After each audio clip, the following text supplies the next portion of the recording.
Good morning students.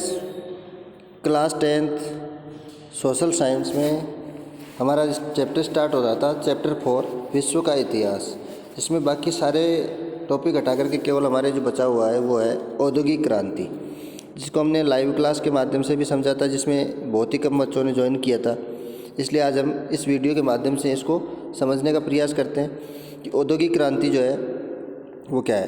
यानी औद्योगिक क्रांति यानी नए नए उद्योगों की लगातार स्थापना या उद्योगों का बढ़ना औद्योगिक क्रांति कहलाती है।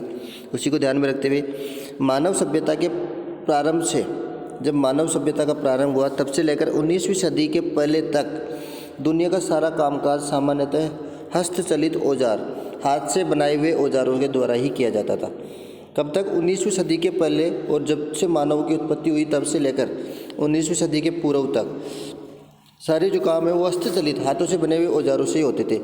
लेकिन जैसे 19वीं सदी के बाद का जो समय यानी 20वीं शताब्दी का प्रारंभ मानते हैं अपन, तब से क्या हुआ, हमारे यहाँ पर मानव ने ऊर्जा के नए नए स्रोतों की खोज की और इनके उपयोग से उसके कार्य करने की जो शक्ति और सीमा थी, वो सीमा क्या हो गई? कोई सीमा नहीं रही। भले व्यक्ति के पास एक काम करने का समय होता था कि हम 8 घंटे काम कर सकते हैं, 10 घंटे कर सकते हैं, 12 घंटे, लेकिन जैसे ही तकनीकी युग आया, ऊर्जा के माध्यम से कार्य होने लगा, तो उसमें मशीनों को थकने का काम तो है नहीं, इसलिए वो उसकी कोई सीमा नहीं रही, कोई बाउंडेशन नहीं रही। वाष्प शक्ति, विद्युत, ज्वलन, गैस आदि क्षेत्र में जो मानव थे, मानव के बढ़ते चरण, जिसकी परिणति क्या हुआ? अणु ऊर्जा के आविष्कार से हुई। यानी कार्य करने की क्षमता है वो लगातार बढ़ गई। ये है औद्योगिक मशीन। जैसे मशीनों के द्वारा मशीनीकरण का युग आ गया, जिसमें मशीनों से सारे कार्य होने लगा, जबकि पहले सारे कार्य हस्तचलित, हाथों से बने हुए औजार और हाथों से किया जाता था। तो दुनिया में भारत कुटीर उद्योगों के रूप में संपन्न देश रहा है। हमारा जो भारत देश है वो कुटीर उद्योग की दृष्टि से अगर देखा जाए तो सबसे संपन्न देश था। लेकिन जहाँ अति प्राचीन काल में भी लौह भट्टियों से, यानी प्राचीन काल के में हमारे यहाँ अवशेष मिलते हैं कि उस समय भी लौह भट्टियों से उच्च स्तर का इस्पात तैयार होता। उच्च स्तर का मतलब होता है ऐसा इस्पात जो कभी नष्ट नहीं हो, जो कभी ख़राब नहीं हो। तो उसका एक एग्जाम्पल हमारे सामने है कि दिल्ली में जो लौह स्तंभ है, दिल्ली का जो लौह स्तंभ है वो इसका ताज़ा उदाहरण है, जो काफ़ी प्राचीन काल समय से बना हुआ है और आज तक जैसा था वैसा का वैसा आज भी खड़ा देखने को मिलता है। तो इससे अपन अनुमान लगा सकते हैं कि प्राचीन काल में भी हमारे देश में इस चीज़ के लिए, इसके लौह इस्पात बनाने की जो भट्टियाँ थी वो उपलब्ध थी। वो लौह स्तंभ बिना जंग लगे आज भी खड़ा है। कृषि की उन्नत किस्में एवं बदलकर तथा मिश्रित कृषि भारत की देन है। पहले कोई नहीं जानता था मिश्रित कृषि क्या होती है, यानी कृषि के साथ अन्य व्यवसायों को करना, कृषि जिसको मिश्रित कृषि की श्रेणी में अपन मानते हैं। तो ये भारत की देन है। बांध और सेतु निर्माण, जैसे बांध बनाना, सेतु यानी दो देशों के मध्य समुद्र में या किसी नदियों पर सेतु बना करके रास्तों का आवागमन के मार्ग को सुदृढ़ करना। तो बांध और सेतु निर्माण भारत की ही दुनिया को दिशा देने वाली और उद्योगों को आधारभूत ढांचा उपलब्ध कराने में अग्रणी भूमिका रही है। यानी कोई नहीं जानता था इन चीज़ों को, लेकिन भारत ने इन सभी को, पूरी दुनिया को इस चीज़ों के बारे में अवगत करवाया। हजारों वर्ष पूर्व श्रीलंका और भारत के बीच में बनाया गया राम सेतु इसका ताज़ा उदाहरण भी है। जिस इतने बड़े समुद्र को पार नहीं किया जा सकता, वहाँ पर भी एक सेतु बना करके उस क्षेत्र पूरे समुद्र को पार कर लिया गया, जिसके निर्माण की विधि भी हमारे शास्त्रों में विद्यमान है। यानी इसके निर्माण का मतलब होता है किस प्रकार से बनाया गया, ये हमारे शास्त्रों में बताया जाता है। हमारे शास्त्र बताते हैं कि उस समय राम जी जब लंका में गए थे तो किस प्रकार से इस सेतु का निर्माण किया गया था, वो हमारे इस रामायण में भी पूरी चीज़ बताई जाती है। वर्तमान में 19वीं शताब्दी से पूर्व कृषि, उद्योग, व्यापार, वाणिज्य की उत्तम व्यवस्था भारत में वर्षों पूर्व विद्यमान रही, जबकि दुनिया में तथाकथित हजारों विकसित राष्ट्रों द्वारा 19वीं सदी से नए प्रयोग प्रारंभ किए गए। तो ये तो हमारे एक बेसिक परिचय था औद्योगिक क्रांति, औद्योगिक क्षेत्र का। अब हम बात करें कि औद्योगिक क्रांति का अर्थ क्या होता है, औद्योगिक क्रांति होती क्या है। तो औद्योगिक क्रांति की हम बात करें कि औद्योगिक क्रांति का अर्थ, तो औद्योगिक क्रांति से तात्पर्य उत्पादन प्रणाली में हुए उन आधारभूत परिवर्तनों से। उत्पादन प्रणाली का मतलब जो मशीनों के माध्यम से हम उत्पादन कर रहे हैं, उस उत्पादन प्रणाली में अचानक से जो परिवर्तन आता है, यानी ज़्यादा उत्पादन होने लग जाता है, तो उन आधारभूत परिवर्तनों से हैं जिनके फलस्वरूप जन संसाधनों को अपने परंपरागत का मतलब जो प्राचीनकालीन तरीके थे, कृषि, व्यवसाय एवं घरेलू उद्योग धंधों को छोड़कर नए प्रकार के वृहत उद्योगों में काम करने, यातायात के नवीन साधनों के प्रयोग का अवसर उनको मिला। जो हमारे परंपरागत साधन थे किसी भी वस्तु के निर्माण के लिए, हस्तचलित जो औजारों के हम काम करते थे, आज उनको छोड़कर हम नए नए संसाधनों का प्रयोग करने लगे, उनके माध्यम से उन मशीनों से काम करने लगे हैं।